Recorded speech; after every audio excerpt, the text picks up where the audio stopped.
ભરૂચ શહેરમાં મધરાતે વરસેલા પ્રથમ વરસાદે એક પરિવાર માટે કાળરૂપ ધારણ કર્યું હતું.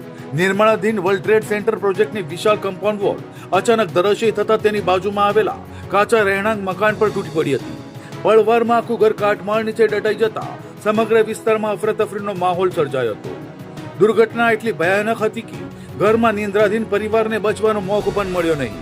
કાટમાળ નીચે દટાઈ જતા પિતા અને પુત્રનું ઘટના સ્થળે જ કરુણ મોત નીપજ્યું હતું, જ્યારે પરિવારની બે મહિલાઓ ગંભીર રીતે ઇજાગ્રસ્ત થઈ હતી. ઘટનાની જાણ થતાં જ પોલીસ, ફાયર બ્રિગેડ અને જિલ્લા પ્રશાસનની ટીમો સ્થળ પર દોડી આવી હતી. ભારે જહેમત બાદ કાટમાળ હટાવી રાહત અને બચાવની કામગીરી હાથ ધરવામાં આવી હતી. સ્થાનિકોની મદદથી અને બચાવ ટીમોની કામગીરી બાદ ઇજાગ્રસ્તોને તાત્કાલિક સારવાર માટે સિવિલ હોસ્પિટલમાં ખસેડવામાં આવ્યા હતા. દુર્ઘટનાને પગલે સમગ્ર વિસ્તારમાં શોક અને ગમગીનીનો માહોલ છવાઈ ગયો હતો. આ કરુણ ઘટના બાદ શહેરમાં પ્રી મોન્સૂન કામગીરી અને સુરક્ષા વ્યવસ્થાને લઈને ગંભીર પ્રશ્નો ઉભા થયા છે. વરસાદના પ્રથમ ઝાપટામાં જ કમ્પાઉન્ડ વોલ કેવી રીતે ધરાશયી થઈ? શું દિવાલને લઈને પાલિકા કે બિલ્ડર દ્વારા જરૂરી સુરક્ષા અને તકેદારીના પગલાં લેવામાં આવ્યા હતા? અને આ દુર્ઘટના માટે જવાબદારી કોની? આવા અનેક પ્રશ્નો ઉભા થઈ રહ્યા છે. એક જ પરિવારના બે સભ્યોના મોતથી સમગ્ર ભરૂચ શહેરમાં શોકની લાગણી વ્યાપી ગઈ છે.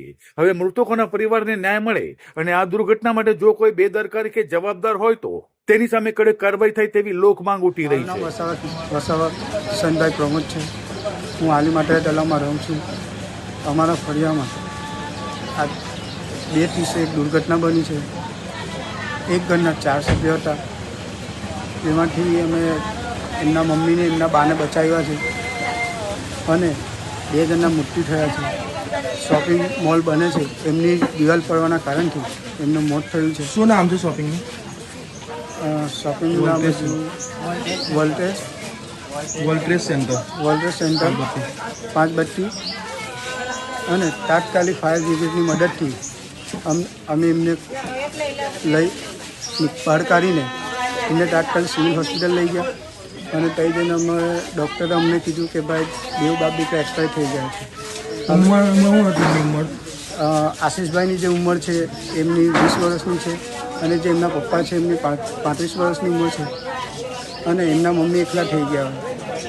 અને જે આશીષભાઈ છે એમના મેં સગાઈ બી કરેલી છે.